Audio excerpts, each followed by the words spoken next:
প্রিয় শিক্ষার্থী ভাই বোনেরা, সবাইকে আমার সালাম, আসসালামু আলাইকুম।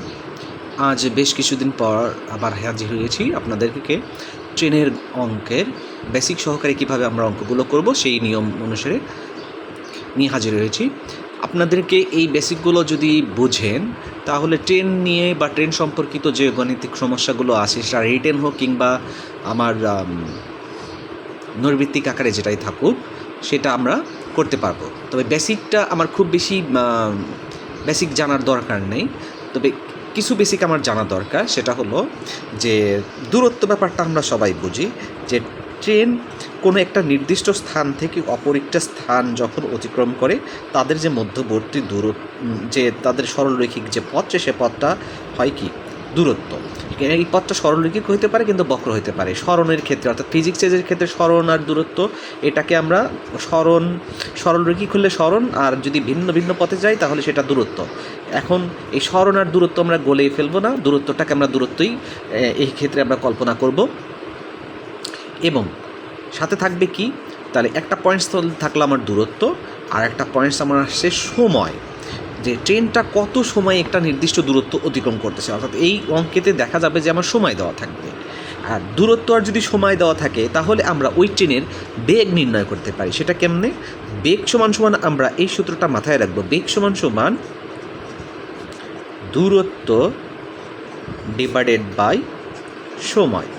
অর্থাৎ একটি ট্রেন কত সময়ে কতটুকু দূরত্ব অতিক্রম করলো, সেই দূরত্বকে যদি আমরা ওই সময় দিয়ে ভাগ দিই তাহলে আমরা ওইটার বেগ পাবো। তাহলে আমরা 3টা একক বা 3টা রাশি আমাকে জানতে হবে ওই গাণিতিক সমস্যাটাকে সমাধান করার ক্ষেত্রে, একটা বেগ, দূরত্ব এবং সময়। এবং এই 3টা রাশির মধ্যে যে কোনো 2টা আপনার দেওয়া থাকবে, একটা মিসিং থাকবে, সেটার মান আমাকে বের করতে হবে।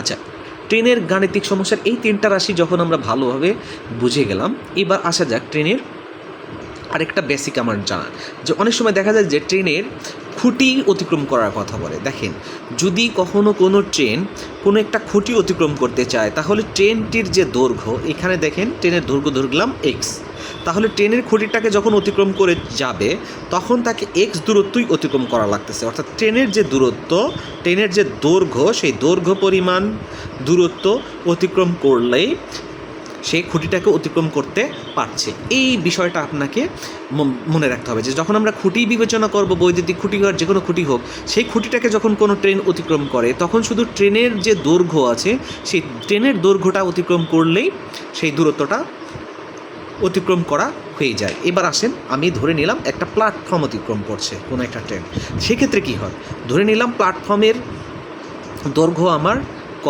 মিটার এবং ট্রেনের দৈর্ঘ্য আমার বরাবরের মতন এক্স মিটার। এখন যদি এই প্ল্যাটফর্মটাকে টোটাল যদি অতিক্রম করতে চায় তাহলে দেখেন এই প্ল্যাটফর্মের এই দূরত্বটাকে অতিক্রম করতে হইতেছে, সাথে সাথে ট্রেনের যে টোটাল যে দূরত্ব আছে এক্স, সেটাও অতিক্রম করতে হইতেছে। তার মানে কি, যখন কোনো ট্রেনকে প্ল্যাটফর্ম অতিক্রম করতে হয় তখন সেটার দূরত্ব হিসাব করব আমরা, প্ল্যাটফর্মের দূরত্ব তাকে অতিক্রম করতে হবে যোগ সে টোটাল যে ট্রেনের দৈর্ঘ্য আছে এক্স মিটার। অর্থাৎ ট্রেনের শেষ প্রান্ত যতক্ষণ না পর্যন্ত প্ল্যাটফর্মের শেষ প্রান্তে এসে পৌঁছবে ততক্ষণ পর্যন্ত আমরা বলতে পারবো না যে সেটা অতিক্রম করে ফেলেছে।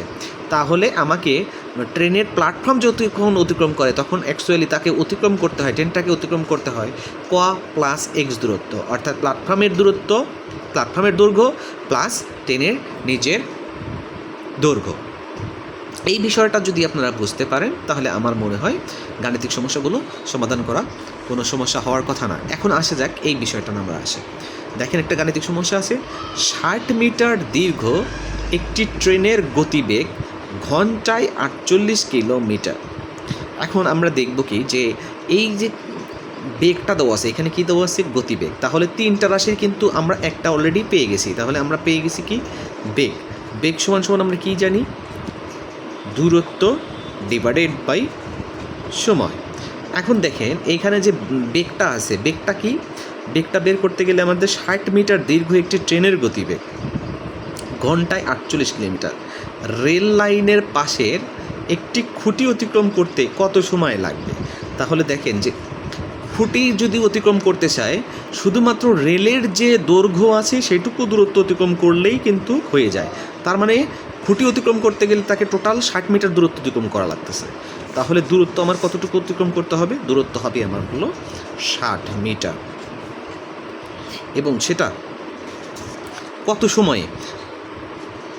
সময়ে এই সময়টা আমাকে বের করতে হবে। এই সময়টা আমি জানি না, এইখানে আমি সময়টাই লিখলাম। এখন দেখেন এইখানে আমার বেগের মানটা কিন্তু আমার জানি, বের করতে পারবো। সেটা কত? যে ঘন্টায় 48 কিলোমিটার, তার মানে দূরত্ব সে যায় হলো 48 কিলোমিটার। তাহলে 48টাকে আমি কিলোমিটারটাকে আমি মিটারে কনভার্ট করবো। তাহলে 48,000 মিটার ডিভাইডেড বাই সময় ঘন্টায় কত যায়? 3600। তাহলে এইটা আমি দিলাম 3600 সমান উপরে কি আছে 60 মিটার ডিভাইডেড বাই সময়টা আমি বের করব। এখন যদি আমি এই সময়টা আমি বের করতে চাই ক্রস গুণন আকারে দিই, তাহলে সময়টাকে আমি লিখলাম সময় গুণন এইটার সাথে এটা ক্রস গুণন 4800 ইকুয়াল টু 60 গুণন 3600, বা এখানে সময় ইকুয়াল টু 60 গুণন 3600 ডিভাইডেড বাই নিয়ে আসেন 4800। এ 0 কেটলাম, এটা কেটলাম।